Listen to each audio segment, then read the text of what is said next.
Brothers and sisters, we will now consider two resolutions which bring together common sense proposals to restore and strengthen and sustain manufacturing to our great nation. Manufacturing and manufacturing workers are critical to our national economy and security. According to the Economic Policy Institute, manufacturing employs nearly 1/10 of all U.S. workers. It is a crucial source of good, highly skilled jobs at high wages. Manufacturing is also critical to our future. It creates industries and innovations that have employed generations of U.S. workers and improved the standard of living for people throughout the world. Despite the importance of manufacturing to our nation's economy, nearly 6 million jobs in this sector have been lost in the past 20 years. Brothers and sisters, over 60,000 factories have closed their doors, and layoff announcements continue to be made on a daily basis. Our middle class and great industries that created the global economy are now on the brink of extinction as corporations flee our shores in a never-ending search to exploit workers in other countries who do not recognize fundamental human rights, including the right to form a union. Bad trade policies like the job-killing NAFTA and chorus and China's continuing trade violations are partially to blame for these losses. Tax laws that benefit corporations that ship our jobs overseas, lack of federal funds for research and apprenticeship programs, and weak Buy American laws are the other reasons for the decline in manufacturing. Resolution 24 outlines several actions that we must urgently take to restore manufacturing. It calls for a resurgence of our manufacturing sector and efforts to make the sector as diverse as our nation is itself.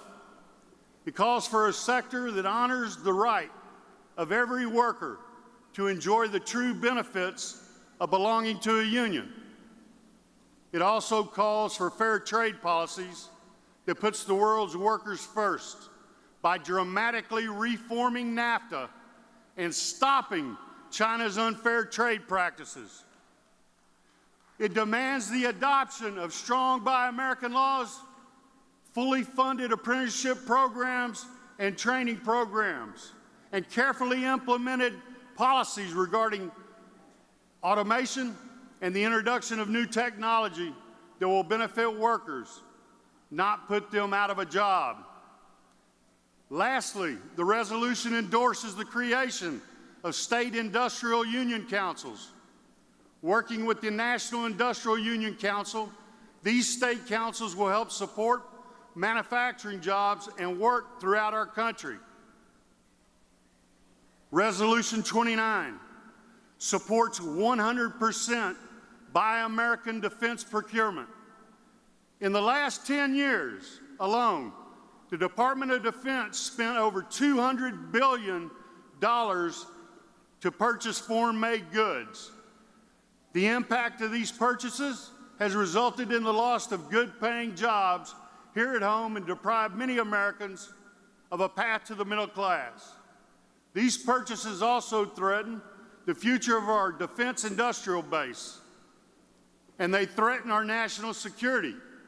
As global defense procurement, supply chains become even more vulnerable to international disruptions. While Buy American laws cover defense procurement, large loopholes in the form of waivers permit these foreign purchases. The expansion of so-called public interest waivers to Buy American are not in the long-term interest of taxpayers or our military. Enforcing 100% Buy American would also expand employment opportunities for veterans, many of them who work in the defense industry once they become civilians. This resolution calls for the AFL to strongly support eliminating all loopholes to Buy American laws and demand that 100% of all goods purchased for defense procurement be sourced and manufactured in the United States of America. The resolution committee voted to consider resolutions 24 and 29 as a block and recommends adoption. This means there will be a total of 30 minutes of debate and one vote. On behalf of the Resolutions Committee, Mr. Chairman, I move adoption of resolutions 24 and 29. The question is now on the adoption of resolutions 24 and 29. All those in favor of the resolution signify by saying aye. Those opposed, no. The adoption, the resolutions 24 and 29 are adopted.